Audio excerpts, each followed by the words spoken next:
לפני כחצי שעה, בתום עצרת ההזדהות בכיכר מלכי ישראל בתל אביב, היה ניסיון לפגוע בראש הממשלה יצחק רבין.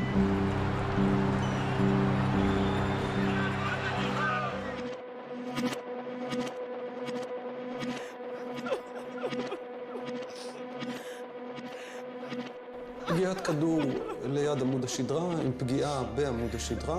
ויבואו עליו כל הקללות אמן ואמן! חור בגב שריטש את הטחול. לפי התורה, אם יהודי מוסר את העם שלו ואת המדינה שלו בידי האויב, חובה להרוג אותו. יש חוקים בארץ, לא? עם שלם בוחר בבן אדם, אתה מחליט שצריך להרוג אותו?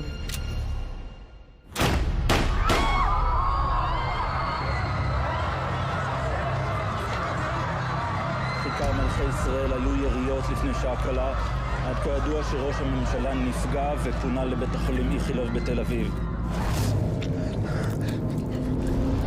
חזר עוד רקורד על השתלשלות האירועים ב-4 בנובמבר. עשיתי את כל מה שניתן לעשות וכל מה שצריך לעשות. ואני לתומי חשבתי שהתפקיד שהתאמנתם עליו היה להגן על ראש הממשלה. אמרו לך מראש איזה ציר יהיה ציר פינוי לבית חולים בשעת חירום? מה היה קורה אם הוא היה מגיע 2 דקות קודם לכן?